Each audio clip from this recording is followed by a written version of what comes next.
Dual fuel ranges have been touted as the best cooking appliances you can buy, with even and precise cooking in the oven combined with the speed of a gas cooktop.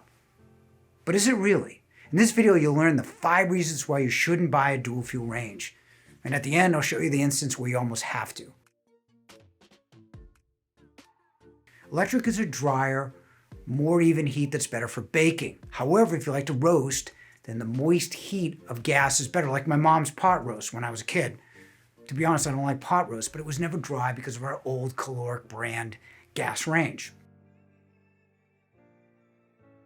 I have an electric range in my new apartment. For boiling, electric takes time while gas is an instant on, and the heat is more concentrated in the middle and better for boiling. If you're considering a pro range, almost every brand has the infrared boiler, which concentrates the heat even more directly without diffusing than even a gas burner. So if you like to broil and roast, gas is a better choice. What if you use the top more?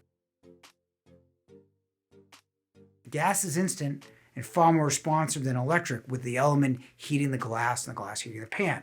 However, the fastest is induction, which is magnetic heat instead of heating the glass top like electric.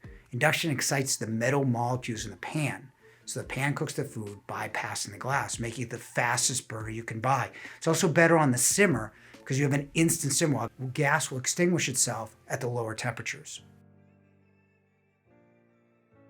You can't replace your gas stove with dual fuel or induction without changing electrical. Gas only uses 12 amps while dual fuel is at least 30 amps, while induction requires 50 amps. In certain older condo buildings where power is limited to 60 amps, replacement is not always possible. If you want to replace, between changing the electrical panel, running the line, and the outlet plus an electrician's time, it's about $3,000. If you're converting from electrical, you still have to run a gas line. That's assuming you have gas in your building or want to convert to liquid propane, which in some cases diminishes the performance of your gas top. The difference between a dual fuel and a gas range is $200 to $400. That's not a huge consideration. But there is no inexpensive dual fuel ranges. You'll spend at least $2,500 or more on anything decent. Cooking in all types emits a certain amount of gases. However, natural gas and propane emission is far greater, especially with carbon dioxide, formaldehyde, nitrous oxide, and particulate matter. We'll talk about gas and the problems in other videos, but if you don't have a suitable vent, electric or induction will be safer than a gas stovetop.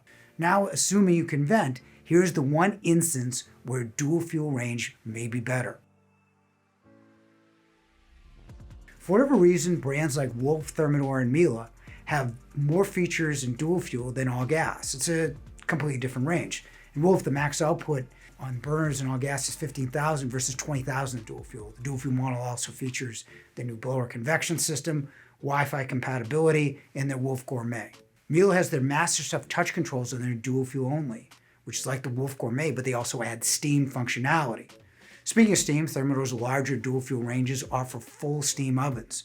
For a pro range, dual fuel is a viable option, mostly because of the added features. If you want to learn more about induction ranges, then go here.